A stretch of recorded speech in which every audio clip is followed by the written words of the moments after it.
By profession, Brother Robert is an engineer. Okay, that means engineer. Okay, okay, okay. And Sister Rita Bruce, she has an associate degree, and she has written 4 books. Many of you may have had a chance to read her books.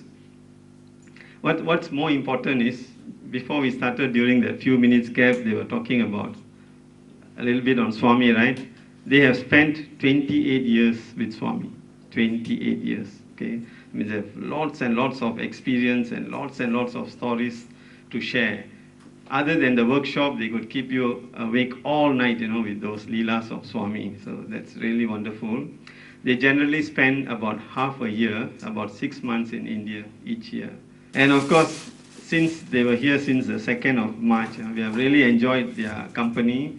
They are very jovial people with full of love.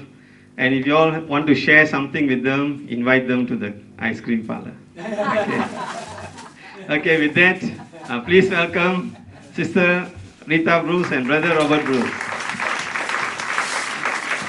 Thank you. Well, we got Swami's picture here now, so we can say our pranams. Lord, let it be you. Oh, Bhagavan. We all love you so very much. Please, Lord, allow us to feel your divine presence in one another.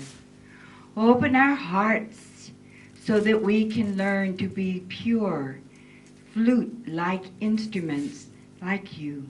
Today we are here to learn about marriage and how to make our family life grow in your example and with your human values. Lord, bless us this day.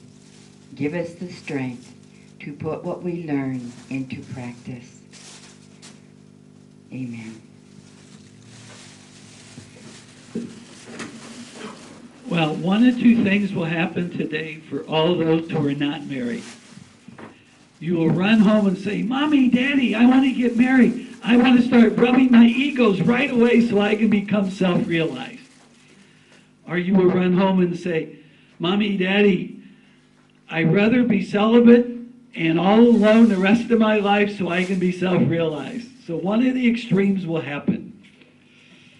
And what would you like to do? I plead the Fifth Amendment.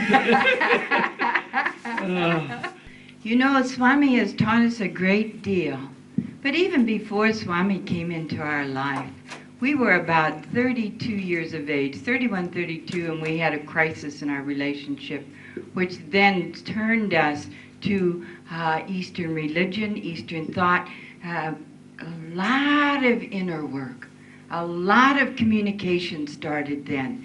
So many times, all of us in our life, we don't take any action until there's a crisis.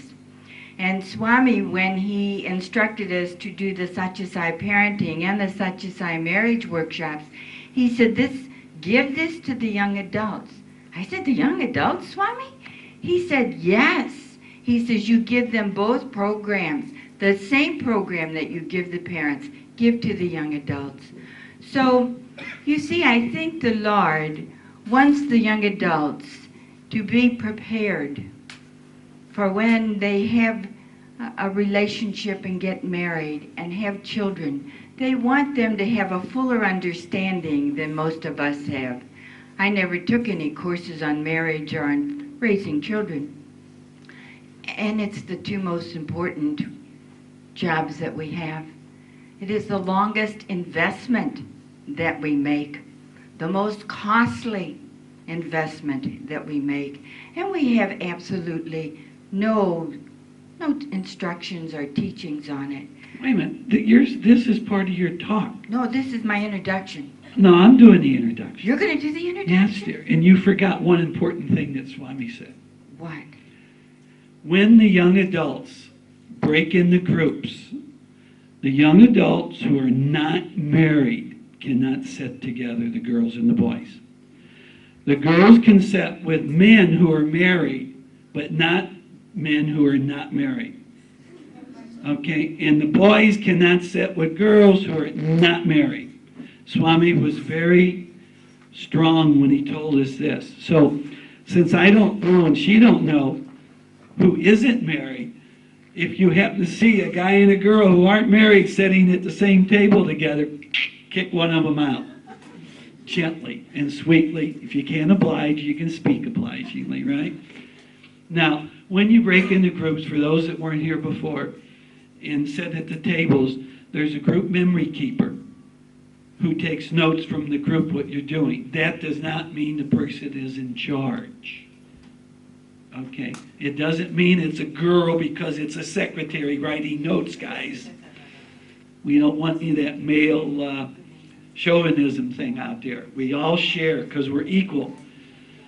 You know, the amazing thing is, you know, seeing is electromagnetic energy, right, for any doctors that are here. Well, what happens if that energy shifts and it's X-rays? You look at her and she looks at you. There's no difference. You don't see the hair or lack of it.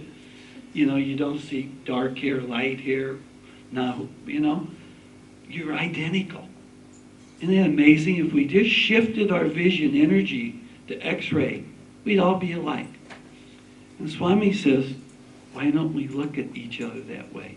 Because we're all part of that same circuit. You know, he said, you know, it's just when you plug into the circuit, it's at 110 volts. Some light bulbs don't light up as strong as others. Some are 60 watt, 100 watt, 12 watt, you know. It's just lack of ignorance. That's what he says. That's all it is. Because we're all divine. So, you know, help us with the boy-girl thing. Let's see. As Brother Reddy said, we want to, you know, keep on schedule. This is your workshop. We're this here kind of guiding things and doing what Swami told us to do. That's all we're doing. Oh, okay, yeah. Well, it's like a study circle. There's no right, there's no wrong.